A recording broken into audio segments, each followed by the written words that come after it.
Homemade pizza. We're going to do some today. I'm going to be using the Zojirushi Virtuoso Plus Bread Maker to make the dough. And then I'm going to cook that pizza up with a pizza stone in the Emeril Lagasse Power Air Fryer 360 XL. So let's get started on that homemade pizza right now. So to start on the pizza dough, first I have 300 milliliters of water. And so I'm putting that right into the bake pan there. Next is 1.5 tablespoons of olive oil. I'm using extra virgin olive oil because that's what I happen to have on hand. So pouring that on in. Next we have 3 3/4 cups of bread flour. So pouring that on in. Next ingredient is 1.5 tablespoons of sugar. So I'm just going to stick that over here on the edges, even though I don't think the placement matters much for dough. But put it right there on the edges. Next ingredient is 1 teaspoon of salt. This is kosher salt, so sticking that over there. I'm just going to make a little bit of a well for the yeast before I put the yeast in, since I normally would make a well if I was doing that for bread. And the last ingredient is a teaspoon of yeast. I'm using bread machine yeast because I have that on hand, but whatever rapid rise yeast you have will do. And so now we have all our ingredients in. So I'm going to take and put the baking pan into the bread maker and lock it in and close things up. Now I've got you in close and going to go to course number 11 for dough. So going down to course 11, and it shows when my dough will be done. And so I'm going to go ahead and hit start to start making my dough. It takes like an hour, 50 minutes to do dough, so I'll bring you back in a bit. Alright, so the dough has finished, and it just finished. This is enough dough for 2 traditional crust pizzas. So getting it out of the baking pan from the bread maker, and what is supposed to be done now, it's still a little sticky. The dough's kind of sticky, but it's supposed to basically cut it into 2 equal parts since it's enough for 2 pizzas. So I'm just personally one who likes to eyeball things and just, you know, deal with what I get from the results of it. So I'm just eyeballing about half. I'm just cutting this dough ball in half. And so with it cut in half, now you're supposed to basically roll them up into balls. So I'm just basically making balls of dough here. And I don't consider myself to be an expert pizza maker by any stretch of the imagination, so just kind of doing it this way. And throw one in a bowl there. And just roll this one up into a ball also. Just get it rolled around. Just try and get it kind of in a ball there, and throw that one in there. And with that, I'm just going to cover each of these lightly with some plastic wrap. So just getting some plastic wrap over this one lightly, and just getting some plastic wrap over this other bowl lightly here. And we'll just let those basically kind of set like that for about 20 minutes, and I'll bring you back in a bit. Alright, so about 20 minutes have passed. You can see the dough in both bowls has risen pretty good. I need to get my oven, my air fryer oven, heated up with that pizza stone, get that pizza stone really nice and hot.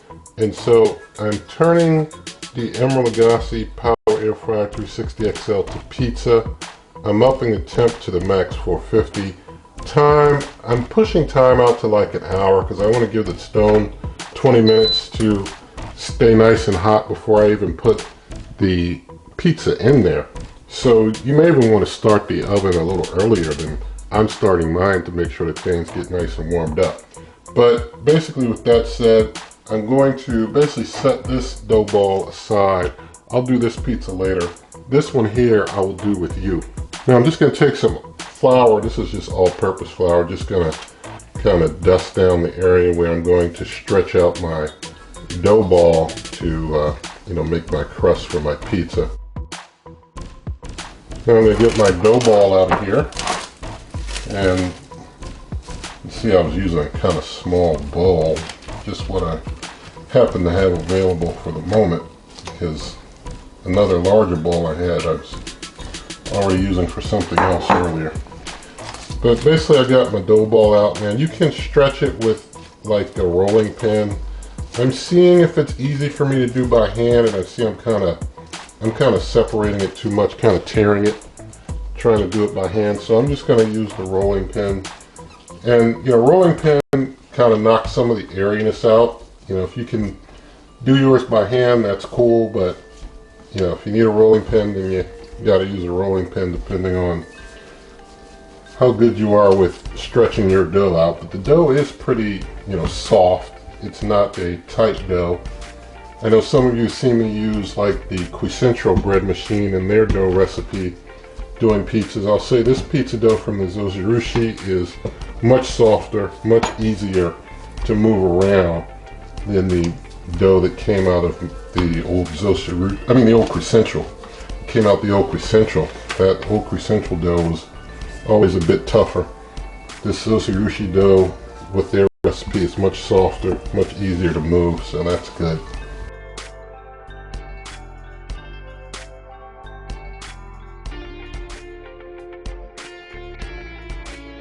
Alright, I've got a pizza peel here, wooden pizza peel. I'm putting some yellow cornmeal in my pizza peel to try and, Lord willing, help this pizza be able to slide off easily off the pizza peel. I'm thinking, given all the time I have passing between, when I'm prepping my pizza and giving my pizza stone time to warm up, it's probably going to be a slight challenge getting the pizza off the peel, because it's probably going to start trying to almost fix to the peel a little bit, but it's a lot easier if I build the pizza on the peel rather than trying to transfer it to the peel later.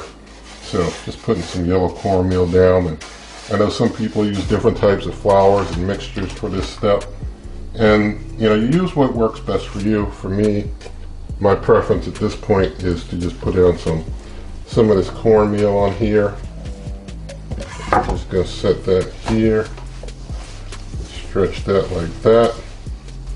So got my pizza dough set up nice now. Now I have my pizza sauce, so I'm just going to put down some pizza sauce and spread it out on the dough. Got that poured out there. That's a good enough amount.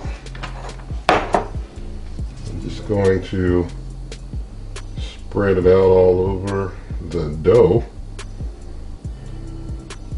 That's pretty good. I don't know if I'll need more or not, but I think I can probably make it with the amount I have. Just spread that out pretty good. This will work. Looks like this will turn out to be a pretty decent pizza. So now I've got myself some mozzarella cheese. I'm going to start spreading that onto my pizza.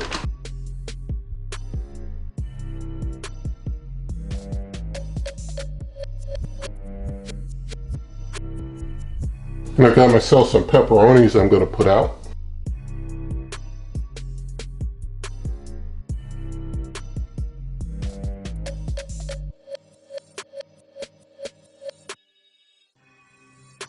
Alright, so my pizza stones had roughly 20 minutes to get warmed up. And so I'm going to go ahead and put the pizza onto the stone now. And I'm going to use some of my all-purpose flour on the stone. I know some people like to use cornmeal on the stone or what have you. I personally, from doing my pizzas, prefer to put flour on there. I like the flavor of the heavily overcooked flour more than heavily overcooked cornmeal on the bottom of my pizza crust. That's how I like to do it. So throwing some flour out on there just to be able to more easily turn and move things around. Some of that flour is already starting to cause a little smoke, but now I'm going to get my pizza off onto my stone. Woo, got my hand a little hot there. All right, touched a little at the top of the oven there. It was kind of hot, but we got the pizza in, it's cooking, and bring you back in a moment. One thing I wanted to mention before I forget is that while it was sitting here waiting, I used a fork to kind of poke some holes around in the crust. You know, it just poking through the cheese and all that stuff into the crust, just trying to poke some holes so that things won't grow any bubbles, you know. But, you know, if it grows a bubble, that's okay. But you just want to, and I should have done that before I put the sauce down, just take a fork and poke some holes around in your crust. That way you won't get any big bubbles growing up in there. But I tried to do that after the fact to see if I could avoid any big bubbles. We're going to let this continue to cook, and I'll bring you on back in a bit. Alright, I'm going to try and spin the pizza. It's been in there for a while now. So just getting in here, see if I can get up under it. Spin things around. Swirl. Spinning pretty easy. Came up without much difficulty. That's all good. Closing back up. Gonna let it continue to cook. Alright, I think it's done, so I'm going to go ahead and pause and pull it on out of there. It's coming out easy to get on the peel. And so there it is. I'm going to up the time because I'm going to cook another pizza later off camera. I'm just going to let it keep running to keep that stone hot. But there's our completed pepperoni pizza. Looks pretty good. The dough, as it cooked, the dough rose, you know, kind of like that rising crust action. That was pretty nice. So with that, we'll go ahead and cut a slice. So I'm just going to get it around here and get like this and just start slicing in. All right, we got things all sliced up, so I'm just going to, I guess I'll get the slice here. Just put it on the plate. Give you a closer look at that. The crust has some crispiness to the crust, but you can see it rose a bit, so pretty nice. Let's do a taste test. All right, so let's taste test this pizza. Here we go.